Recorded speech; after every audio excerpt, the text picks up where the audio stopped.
The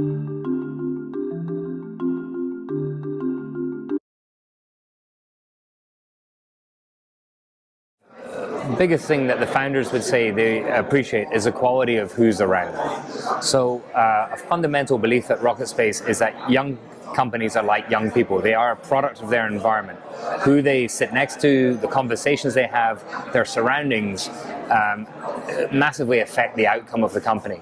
So when we have a lot of high quality companies like the ones you just mentioned in there, it attracts other high quality companies to them. And that becomes this kind of spiral for success. And we've found that to be a great business model.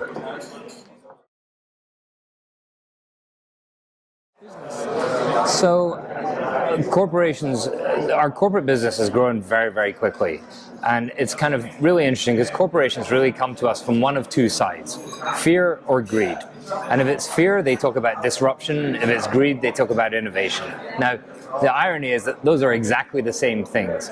But what we are seeing is that corporations really appreciate the speed and agility a startup has and how aggressively they can go out and innovate. And when you put that together with the scale and reach of a corporation, it actually becomes a really good symbiotic relationship. So we think this is a model which is working well for both startups and corporates and is going to grow over the next few years.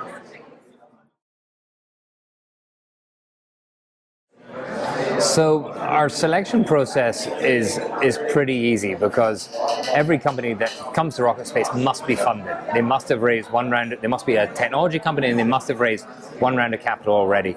So that means we can look at the quality of the investor in many cases to determine, as part of our due diligence, of who the companies are. So we get between 15 and 20 applications every week, and we'll be looking to pick out the best startups from those applications and letting in just the best 3 or 4 per month. So that's how we maintain the quality of the companies that we bring in.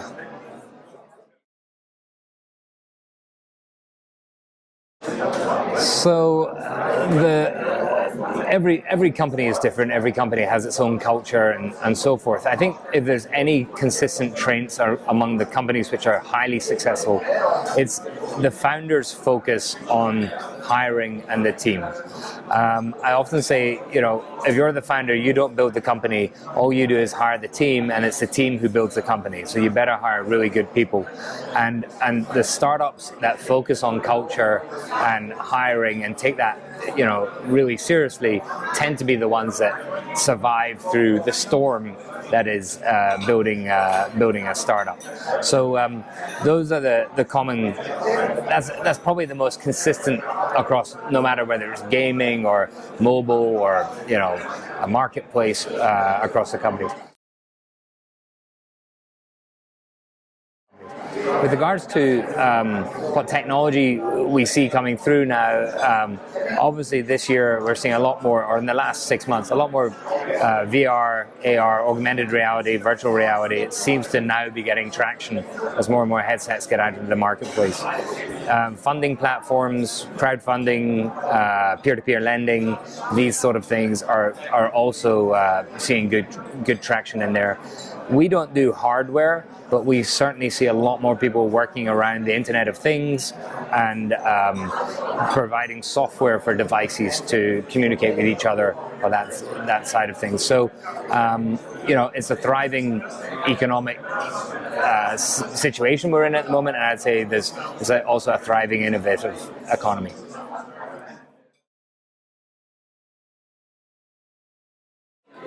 So, first off, the RocketSpace model is to have one RocketSpace in every key technology location around the world. So that would be a network of probably over 100 RocketSpaces, and I think Zurich's definitely on that roadmap. The way we choose cities, where we go next, sort of style, is really around the enthusiasm within the city, and then our ability to start to pull together parts of the ecosystem. I think RocketSpace is wherever we go, we're very focused on building the ecosystem of which RocketSpace RocketSpace is a component part, but we see our job as a coordinator for universities, for finance, whether it's angel or venture, for the corporate piece, which is a critical component.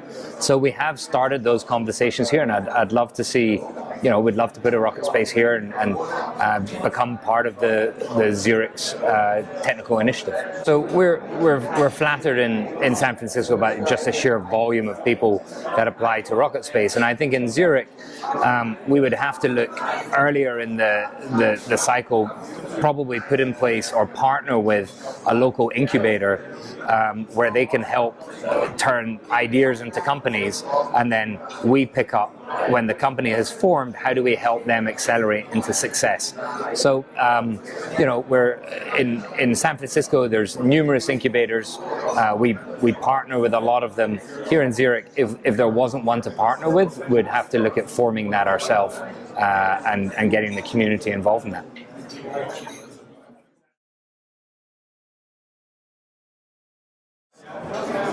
Wow. I have a real impatience and passion around drones. I think when you look at Moore's law applied to drones, it becomes super exciting super quickly.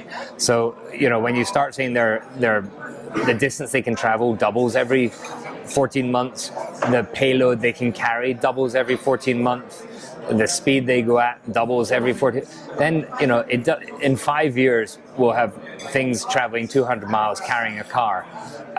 That becomes super exciting, or carrying people. I'm not surprised Amazon's investing heavily into drone technology. I totally see in the not too distant future all short-term delivery being carried out by drone, which then creates so many benefits of freeing up the roads and so forth. So I think it'd be something in the drone space. I'm personally excited by that.